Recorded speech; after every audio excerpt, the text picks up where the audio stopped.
তুরাগ তীরে লাখো মুসল্লির অংশগ্রহণে তাবলিগের শুরায়ে নেজাম বা মাওলানা জুবায়ের পন্থীদের প্রথম ধাপের ইজতেমার জুমার নামাজ অনুষ্ঠিত হয়েছে। এ সময় মূল ইজতেমা মাঠে জায়গা না পেয়ে মুসল্লিদের অনেকে মাঠ সংলগ্ন সড়ক, মহাসড়ক ও ফাঁকা জায়গায় নামাজ আদায় করেন। নামাজের দোয়ায় বিশ্বে শান্তি প্রতিষ্ঠার দ্বীনি দাওয়াতের আহ্বান জানান মুসল্লিরা। রহিম রুমনের প্রতিবেদন। তুরাগ পারে মুসলিম বিশ্বের দ্বিতীয় বৃহত্তম নামাজে জামাত। নামাজে অংশ নিতে সকাল থেকে ঢাকা, গাজীপুর, নারায়ণগঞ্জ সহ আশপাশের এলাকা থেকে আসতে থাকেন মুসল্লিরা। 160 একরের মূল ময়দান ছাড়াও জুমার নামাজের এই জনসমুদ্রের ঢেউ ছড়ায় উত্তরা, টঙ্গীর আশপাশের রাস্তা ও অলিগলি।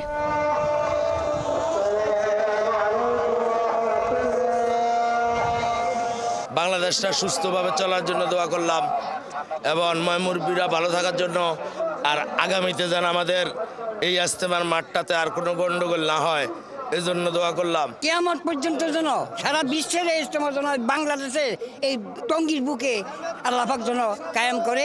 58তম বিশ্ব ইজতেমার জুমার নামাজ পড়ান মাওলানা জুবায়ের আহমেদ। এতে অংশ নিতে পেরে নিজেদেরকে সৌভাগ্যবান মনে করেন মুসল্লিরা। আল্লাহ এবং তার রাসূল যে আমাদেরকে যে জিম্মাদারি দিয়েছেন, এই জিম্মাদারি যাতে আমরা পালন করতে পারি, নিজের জিন্দেগিকে সুন্দর করব। আর এক ভাই আরেক ভাইকে বলবো যে ভাই এই রাস্তা ভালো কাজ, যেন আমরা পরিপূর্ণভাবে ইমানদার মুসলমান নিয়ে কবর যাইতে পারি। এই জন্য যাতে ত্যাগ স্বীকার করতে হয় করবো ইনশাল্লাহ। এর আগে ফজরের নামাজের পর পাকিস্তানি মাওলানা জিয়াউল হকের আম বয়ানের মধ্য দিয়ে শুরু হয় দিনের কার্যক্রম। বেলা 10টার পর হয় খিত্তায় খিত্তায় তালিমের আমল। এটা লাভ লোকসান বুঝে না, যার জন্য আসে না। যদি বুঝতো তাহলে এখানে এই সেজদা করতো। মানুষ যখন ভালো হওয়ার চিন্তা করতো যে আমি ভালো হয়ে যাব, তো ভালো হয়ে যাওয়ার জন্য সে তাবলিগ জামাতকে খুঁজে নিত। বাইরের কান্ডিতে লোকজন আসে, আমরা খুব আনন্দিত, খুব আল্লাহর আমাকে রহমত। ইজতেমার ময়দানের যে কোনো অনাকাঙ্ক্ষিত ঘটনা মোকাবেলায় র্যাব, পুলিশ সহ ছিল পর্যাপ্ত নিরাপত্তা ব্যবস্থা। কাজ করে তাবলিগ জামাতের অন্তত 10,000 স্বেচ্ছাসেবী। পুরা সরকারের পক্ষ থেকে যেভাবে একটা সিকিউরিটি দেওয়া হয়েছে, এটা আমাদের বিশ্ব ইজতেমারের জন্য একটা বিশাল সফলতা।